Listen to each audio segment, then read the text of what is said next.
ഒരു ശിക്ഷയില്ല. നമ്മള് പതറാൻ പാടില്ല. പറയേ പറോ ഇവിടെ വാ.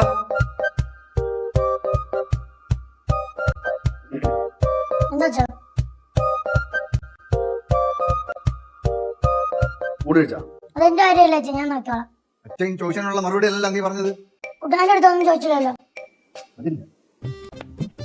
അതെ, ഓരോ ചോദ്യങ്ങൾ ചോദിച്ച് അച്ഛനെ തോൽപ്പിക്കാനാണ് ഭാവമെങ്കിൽ വേണ്ട. അച്ഛനെ തോപ്പിക്കുന്നതിന് അച്ഛൻ തോറ്റല്ലേ പണ്ട്. അച്ഛൻ പണ്ട തോറ്റാണ് നീ പിന്നെ ഇപ്പൊ ഓർമ്മിപ്പിക്കുന്നത്.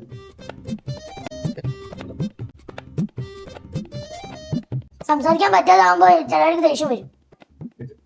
ചേച്ചി ചേച്ചി എന്താ